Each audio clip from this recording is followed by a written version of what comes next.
A maior revolta que teve durante o segundo reinado no Brasil foi a Revolução Praeira, que começou em 1848 aqui na província de Pernambuco, no estado de Pernambuco, né? Na época chamava província, e representou a última manifestação contra a monarquia, né? E os poderosos proprietários do, dos campos rurais e os senhores de engenho naquele tempo, tá? Foram, foram as condições econômicas e políticas do estado de Pernambuco, da província de Pernambuco, que contribuiu para que ocorresse a Revolução Praeira. Na época, o país se recuperava de uma crise econômica que se dava porque Rio de Janeiro, São Paulo e Minas Gerais prosperavam economicamente, enquanto a região aqui de Pernambuco, né, e as outras regiões, mas como a gente está falando da Revolução Praeira, aqui a região de Pernambuco estava entrando em decadência, porque existia uma crise na produção de açúcar e de algodão aqui em Pernambuco. A situação da população, né, que habitava aqui a região era de total pobreza, tá? O que se tinha nessa época? Veio, tinha uma coisa chamada de privilégio dos portugueses aqui em Recife. Por quê? As condições de pobreza e de miséria da população era, eram ainda mais graves aqui em Pernambuco, porque justamente os portugueses proprietários do comércio local não admitiam trabalhadores brasileiros, né, que os trabalhadores brasileiros fossem empregados nas empresas dele, né, nas empresas de comércio. Além disso, os portugueses eram dono de quê? Dono de armazém, dono de quitandas, dono de padaria, de loja de varejo, de vestuários, de utensílios. E tudo isso, e eles tinham, além de serem donos de tudo isso, eles tinham privilégios comerciais na província.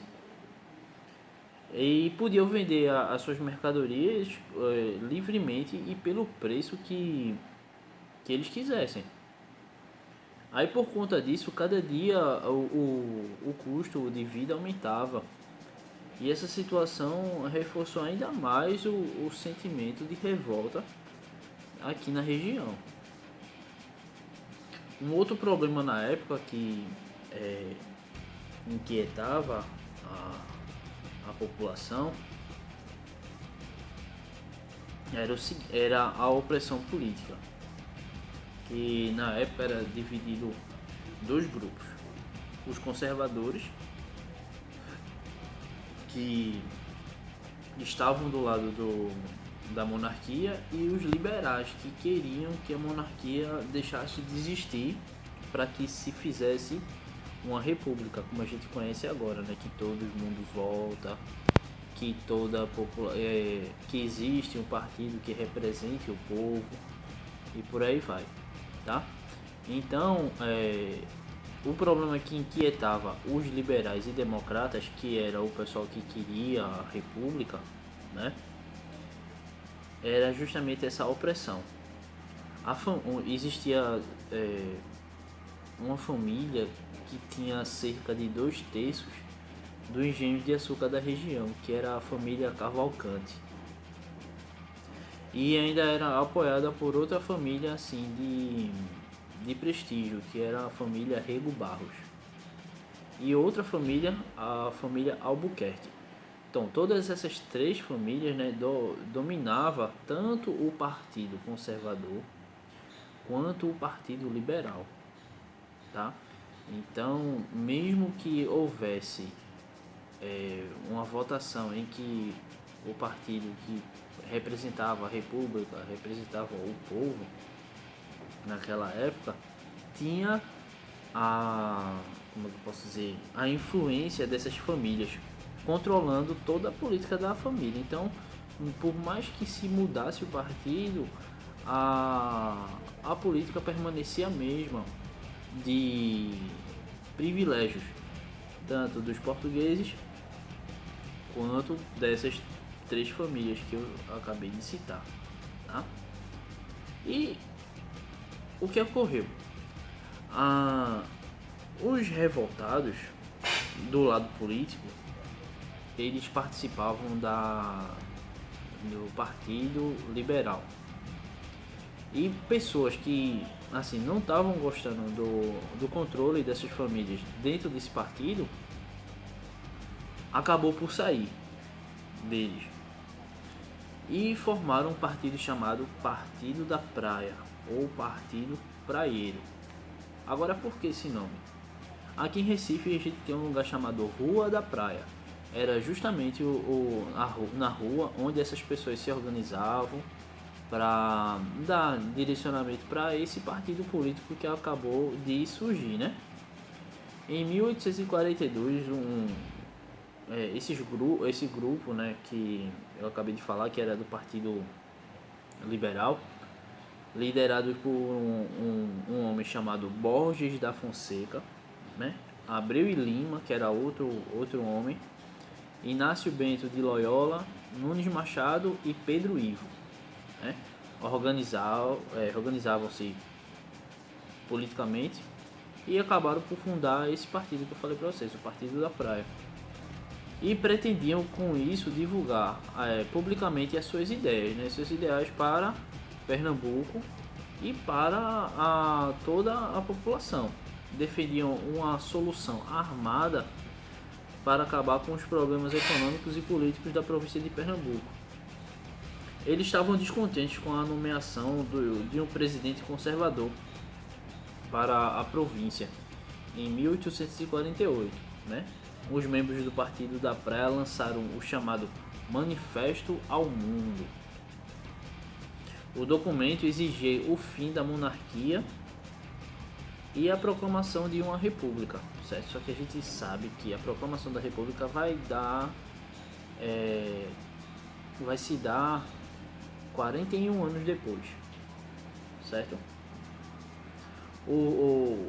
Eles também queriam o fim do voto censitário, que era um voto que não era um voto popular, certo? E eles queriam que todos tivessem direito de votar. Eles queriam também a extinção do Senado Vitalício e do Partido Moderador. O Senado Vitalício, que era o controle do imperador, tá? Na época era Dom Pedro II. E o fim do privilégio comercial dos estrangeiros, no caso os portugueses, na sua grande maioria, e os ingleses, certo? E a liberdade da imprensa.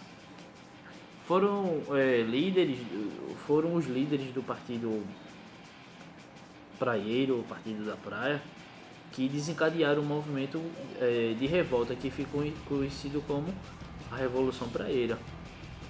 A revolução teve início em Olinda, né, com a derrubada do presidente da província, e a partir daí os focos de revolta se espalharam durante o território pernambucano.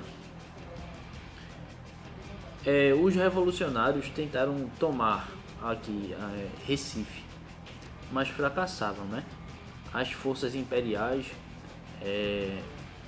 leais ao governo reagiram e contiveram a revolta nas cidades. A rebelião continuou no interior de Pernambuco, mas não tanto no interior, era mais na zona da mata. E depois foi reprimida pelo Império. E a Revolução Praieira foi completamente desfeita em 1850. Alguns dos principais líderes de combate, né, foram mortos. E outros foram presos, mas depois foram perdoados. Como em outras revoltas armadas ocorridas no Império, foi a participação do povo pobre, né, que fez com que o movimento assumisse um caráter revolucionário. Ou seja, era só uma revolta, mas quando o povo se une a essa revolta, vira uma revolução, tá? Com o fim da Revolução Praeira, né, encerrou-se a fase de revoltas e agitações sociais no Brasil no Segundo Império.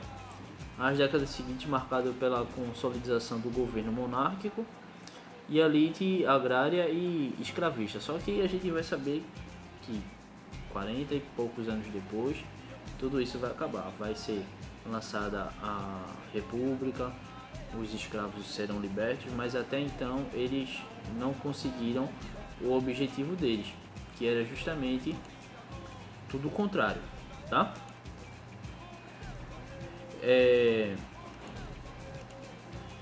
Com o fim, como é que acabou essa Revolução Praeira?